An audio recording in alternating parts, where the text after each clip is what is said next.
The desert wind never stopped howling through the cottonwoods behind the ranch. Every night, it seemed to whisper her name, Clara. The cowboy sat by the fire, hat pulled low, whiskey glass untouched, the old wedding ring still hanging from a leather cord around his neck. 5 years had passed since she rode out that storm and never came back. 5 years since the flood took her horse, her laughter, her voice. Folks said he should have moved on, but the prairie had long memories, and so did he. The walls of his cabin still smelled faintly of her lavender soap. Her bonnet still hung by the door, gathering dust, untouched. He worked his ranch alone now, sunrise to sunset, his hands cracked, his heart hollow. He didn't speak much, not even to his neighbors. Sometimes, in the quiet before dawn, he thought he heard her humming from the old bedroom. He'd rise, open the door slow, and find nothing but moonlight across the empty bed. Maybe grief made a man see things that weren't there. Maybe ghosts had their own way of saying goodbye. But that night, the wind carried something else, the faint sound of a horse approaching. He rose from the chair, boots creaking on the floor, hand resting on the revolver at his hip. It wasn't often anyone came by this late. The knock came soft, uncertain. When he opened the door, lantern light fell on a woman standing in the rain, her hair dark, her eyes wide and familiar. For a moment, his breath caught in his chest. She looked just like her. "You're," he started, voice breaking. She nodded. "Evelyn, Clara's sister." He hadn't seen her since the funeral. Back then, she was just a girl in a black dress, trembling as the coffin was lowered into the ground. Now she was older, still carried the same fire in her eyes, but it burned behind something wounded. "I had nowhere else to go," she whispered, shivering. "They burned my place down. Outlaws." He stepped aside without a word and let her in. The cabin filled again with the scent of rain and lilac. She warmed herself by the fire while he poured her coffee, hands shaking slightly. She looked around, saw the photo on the mantel, the one of him and Clara smiling under the cottonwood tree. Her eyes softened. "You still keep her close," she said quietly. He didn't answer. He didn't need to. Every plank, every shadow in that cabin already told the story. Later that night, when the storm eased, he went to his room to fetch an extra blanket. But when he pushed the door open, he stopped dead in his tracks. She was there, lying in that bed.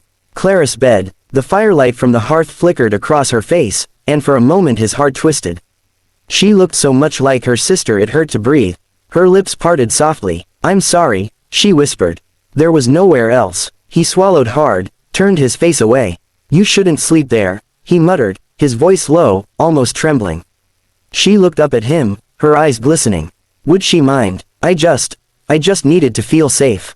The silence stretched. Outside, the rain began again, tapping against the windows like gentle fingers. He wanted to tell her no. To tell her to take the couch, to leave in the morning. But something inside him, something buried deep and broken, wouldn't let the words come. He stared at the outline of her face in the half-darkness, the way the shadows played tricks on him, the way her breathing filled the empty cabin. And suddenly, he felt something he hadn't felt in years, the ache of being alive again. He stepped back, forcing himself to breathe, and said hoarsely, "Rest. I'll keep watch." He spent the night by the fire, hat tilted low, staring into the flames.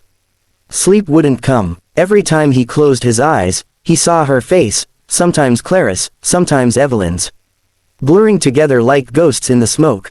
By dawn, the storm had passed, and the first light spilled across the valley, pale and gold. He rose, went to the door, and stood watching the sun rise. Behind him, he heard a soft voice. "She told me about this place," Evelyn said. "She said you'd never leave it. Said it was the only home that ever made her happy." He turned, and for the first time in 5 years, he met someone's eyes without looking away. There was something familiar in her gaze, not just resemblance, but understanding. The kind that came from the same loss, the same pain. "Maybe she was right," he said quietly. "Maybe this place keeps us both." Evelyn smiled faintly. "Then maybe, it's time we stop being ghosts here." The words lingered between them, fragile and dangerous. The morning light moved slowly over the bed, across the ring on the mantel, across the heart of a man who'd forgotten what warmth felt like. And for the first time since the flood, the cabin didn't feel haunted, it felt alive. The sun rose slow over the prairie, spilling gold through the cabin windows, lighting up the dust that hung in the air like ghosts. The cowboy stood outside, coffee steaming in his hand, watching the light crawl across the corral. The air smelled of rain and mud. He hadn't slept at all. Inside, he could still hear Evelyn's slow breathing, steady and soft in the silence. For a moment, it almost felt like it used to, like Clara was still alive and nothing had changed. But that was a lie, and he knew it. Nothing about her being here made sense. When she woke, the morning had already warmed the valley. Her eyes opened to find him staring out the window, lost in thought. "You always rise before the sun?" she asked, stretching, her voice gentle, teasing even. He didn't turn. "Habit," he said. "Work starts early." She watched him, then looked around the cabin. Every piece of it, the tools, the saddle by the door, the photograph on the shelf, told her how much of his heart still belonged to her sister. "You still think about her," she whispered. He turned then, eyes tired, jaw tight. "Every day." She lowered her gaze, fingers brushing the blanket. "I do too," she said softly. "But not just because she's gone." Her words made him freeze. "What do you mean by that?" he asked slowly. Evelyn's lips trembled as she looked up at him. "I mean, she didn't tell you everything before she died." The air seemed to thicken between them. He stepped closer, his boots heavy on the wooden floor. "You'd best start explaining." She nodded, tears welling up. "She wrote me letters before the storm. Said she was scared, said someone was after her. I didn't believe her, I thought she was imagining things. But a few days later, they said she drowned. Only, I found one last letter after." She reached into her satchel, trembling, and pulled out a folded piece of yellowed paper. He took it with careful hands, eyes scanning the faded ink. Her handwriting, he'd recognize it anywhere. But the words chilled him. "If anything happens to me, it won't be an accident. Tell him not to trust them."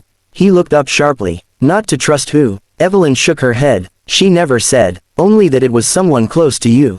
Someone who came around the ranch often." He sank into his chair, the paper shaking in his hand. Memories came rushing back. The men who helped build the fence, the neighbor who offered to buy his land cheap after the storm, the stranger who claimed to have found her horse downstream. He felt something inside him twist. For years, he'd blamed the river. Maybe he'd been wrong. Maybe the storm wasn't what took her. Maybe it was something darker. Evelyn watched him in silence. "I didn't just come here to hide," she said finally. "I came to finish what she started, to find out who killed her." He stared at her, half in disbelief. "You think she was murdered?" Evelyn nodded slowly. "I know she was. The same men who burned my place, they were looking for something.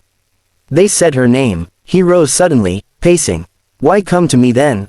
You could have gone to the law." She met his eyes, fierce and steady. "Because I don't trust the law. Out here, the law listens to whoever has the most land. And that's not us." Her words hit him harder than she knew. For years, he'd been a ghost of himself, letting the ranch fall quiet, letting the world pass him by. But now, standing there in the faint morning light, he felt that old fire stir again, the one that made him fight to survive. By afternoon, they rode out together to the river where Clara's body had been found. The place hadn't changed. The same twisted oak leaned over the water, the same reeds whispered in the breeze. He dismounted slowly, his boots sinking into the wet ground. "Right there," he said quietly, pointing to the bend where the current slowed. "That's where they found her." Evelyn walked ahead, eyes scanning the bank. "You said her horse was found downstream." He nodded. "Broken reins, like she was thrown." She knelt by the mud, running her hand through it. Her fingers brushed something, a glint of metal half buried beneath the surface. She dug it out carefully and gasped. It was a locket, rusted, but still recognizable. She opened it with trembling fingers, revealing two small photos, one of Clara, one of him. "She wore this every day," he said, voice cracking. "I thought it was lost." Evelyn looked up at him. "Then someone wanted it found now." He frowned. "What do you mean?" She rose, eyes narrowing. "Someone wants us to know she didn't drown here." Her voice was calm but steady with purpose. "This isn't where she died." The cowboy stared at her, the wind catching his coat, the river whispering in the silence. "Then where?" he asked. Evelyn looked toward the hills beyond the valley, where the sun was starting to fall. "Where it all began," she said softly. "At your old barn." For the first time in 5 years, the cowboy's heart beat not from sorrow, but from something else, the need for truth. The ghost of his wife was no longer just memory. She was calling him toward something buried deeper than grief, something waiting to be unearthed under the dust of the past. And beside him stood her sister, the only person who might help him find it, or destroy him trying.